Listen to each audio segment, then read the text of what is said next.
Assalamualaikum warahmatullahi wabarakatuh. Perkenalkan, nama saya Abraham Abdul Malik, salah satu peserta Latsar CPNS Mahkamah Agung Golongan 2, Angkatan 2 Kelompok 3. Pada kesempatan kali ini, saya akan mereview kembali materi yang telah diajarkan oleh Bapak Haddad mengenai nasionalisme. Apa itu nasionalisme? Dalam arti secara politik, nasionalisme adalah manifestasi kesadaran nasional yang mengandung cita-cita dan pendorong bagi suatu bangsa, baik untuk merebut kemerdekaan maupun sebagai pendorong untuk membangun dirinya, lingkungan masyarakat, bangsa, dan negaranya. Dalam arti luas, nasionalisme adalah pandangan tentang rasa cinta yang wajar terhadap bangsa dan negara dan sekaligus menghormati bangsa lain. Namun, dalam arti sempit, nasionalisme adalah perasaan cinta atau bangga yang sangat tinggi terhadap bangsanya sehingga memandang rendah bangsa lain.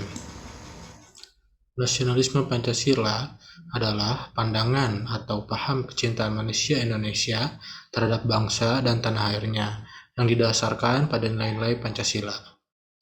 Berikut merupakan prinsip-prinsip nasionalisme. 1. Hasrat untuk mencapai kesatuan. Yang kedua, hasrat untuk mencapai kemerdekaan. Yang ketiga, hasrat untuk mencapai keaslian. Dan yang keempat, hasrat untuk mencapai kehormatan bangsa.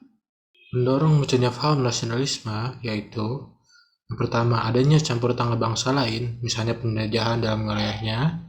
Yang kedua, adanya keinginan dan tekad bersama untuk melepaskan diri dari kekuasaan absolut agar manusia mendapatkan hak-haknya secara wajar sebagai warga negara. Yang ketiga, yaitu adanya ikatan rasa senasib dan seperjuangan.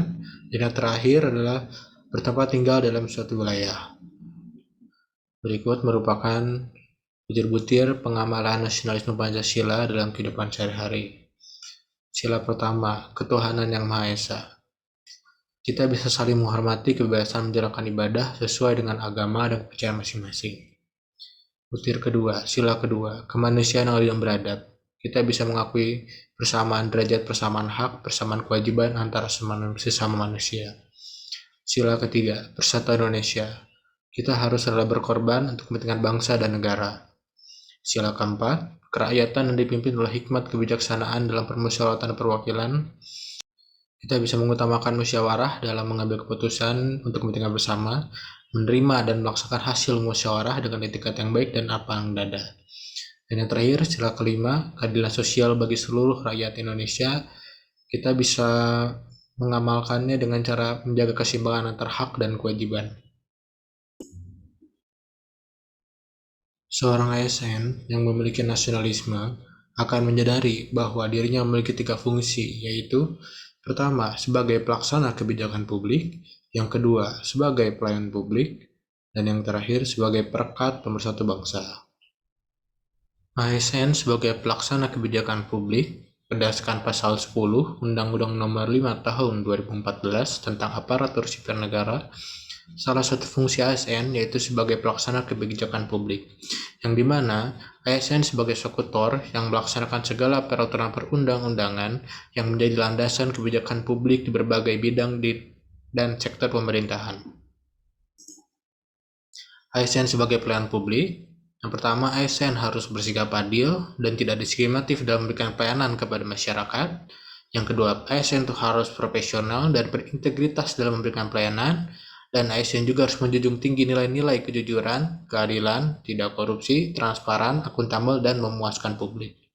Fungsi yang terakhir yaitu ASN sebagai perekat dan pemersatu bangsa berdasarkan Undang-Undang Nomor 5 Tahun 2014 Pasal 66 Ayat 1-2. PNS akan senantiasa setia dan taat sepenuhnya kepada Pancasila, Undang-Undang Dasar 1945, negara, dan pemerintah. ASN juga harus memiliki jiwa nasionalisme dan wawasan kebangsaan yang kuat, memiliki kesadaran sebagai penjaga kedaulatan negara, menjadi perekat bangsa, dan mengupayakan situasi damai di seluruh wilayah Indonesia dan menjaga keutuhan NKRI. Sekian review dari saya. Wabillahi taufiq wal hidayah. Wassalamualaikum warahmatullahi wabarakatuh.